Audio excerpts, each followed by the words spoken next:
ओम नमो भगवते वासुदेवाय। ओम श्री कृष्णाय परब्रह्मणे नमः। अथ श्रीमन्नारायणीयम् द्वाविंशतितमं दशकम् अजामिलोपाख्यानम्। अजामिलो नाम महीसुरः पुरा चरन् विभो धर्मपतान् गृहाश्रमी। गुरोर्गिराकाननमेत्य दृष्टवान् सुदृष्टशीलाङ्कुलटां मताकुलाम्। स्वतः प्रशान्तोऽपि तदा हृताशयः स्वधर्ममुत्सृज्य दया समारमन्। अधर्मकारी दशमी भवन् पुनः दधौ भवन्नाम युते सुते रतिम्। समृत्युकाले यमराज किङ्करान् भयङ्करां स्त्रीनभिलक्षयन् धिया। पुरा मनात्वत् स्मृतिवासना बलात् जुहाव नारायण नामकं सुतम्।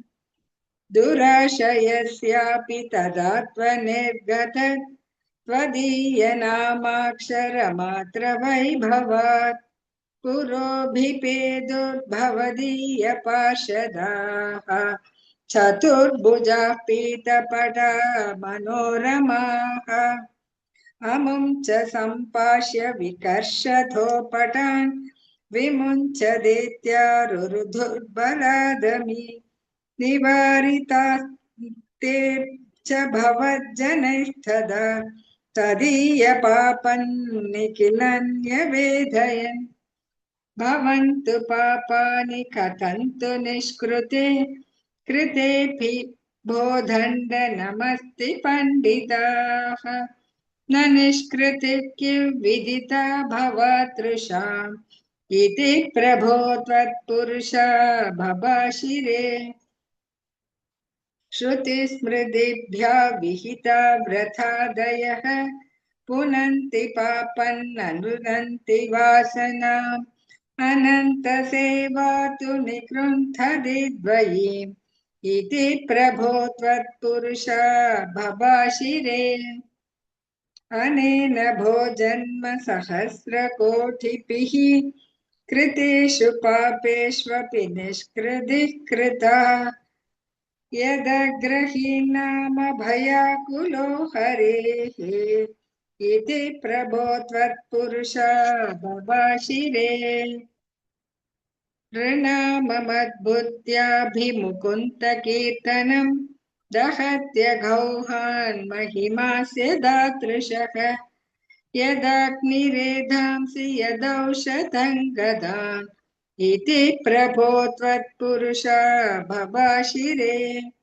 इति हृदैर्याम्य पठैरपाश्रुते भवद्भटानां च गणे दिरोहिते।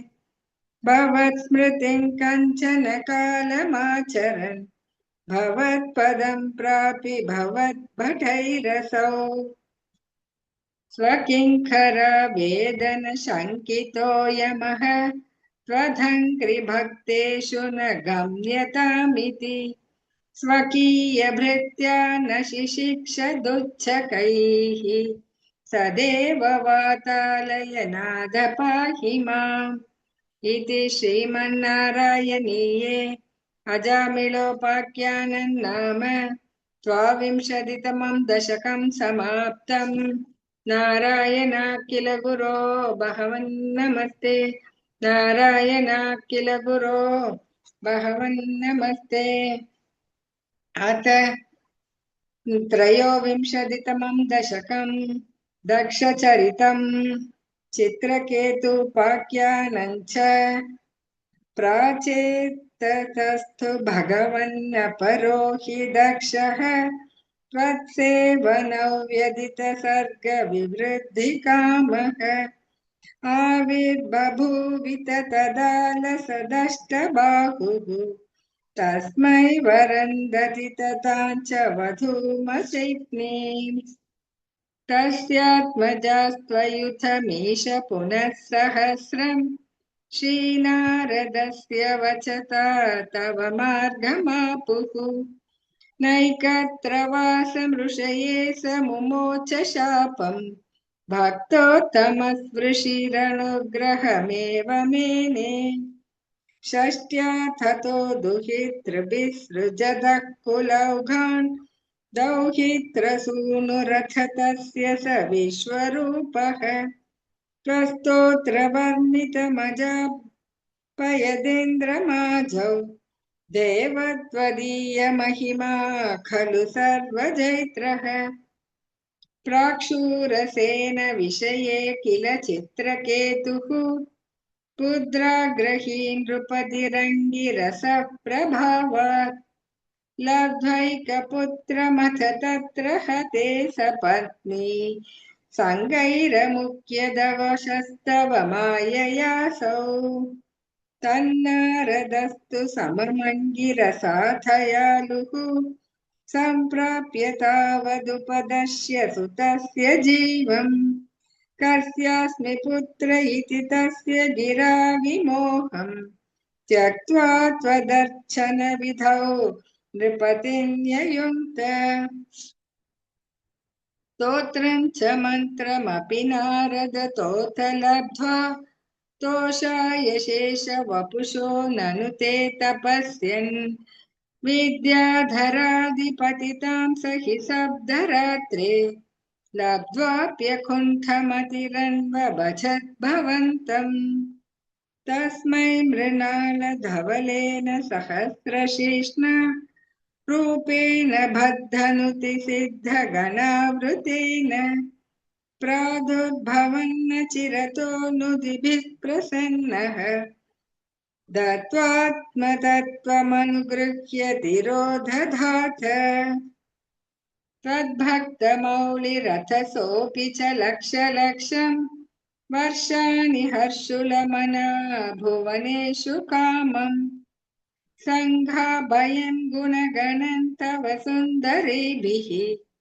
सङ्गातिरेकरहितो ललितम् चचार अत्यन्तसङ्गविलसाय भवत्प्रणुन्नः नूनं स्वरूप्य गिरिमाप्य महत्समाजे निःशङ्कमङ्ककृतवल्लभमङ्गजारिम् तं शङ्करं परिहसन्नु मयाभिषेपे निःसम्भ्रमस्त्वयमयाचितशापमोक्षः पित्रासुरत्वमुपगम्य सुरेन्द्रयोधी भक्त्यात्मतत्त्वकथनैः समरे विचित्रम् शत्रोरपि प्रममपास्य गतः पदन्ते त्वत्सेवनेन धितीन्द्रवधोद्यतापि तान् प्रत्युतेन्द्रसुहृदो मरुदोऽपि लेभे दुष्टाशयेऽपि शुभदैव भवन्निषेव तद्दातृशस्त्वमवमां पवनालयेश इति श्रीमन्नारायणीये दक्षचरितम् चित्रकेतुपाख्यानं चेति त्रयोविंशतितमं दशकं समाप्तम् नारायणाखिल गुरो भगवन्नमस्ते नारायणाखिल गुरो भगवन्नमस्ते।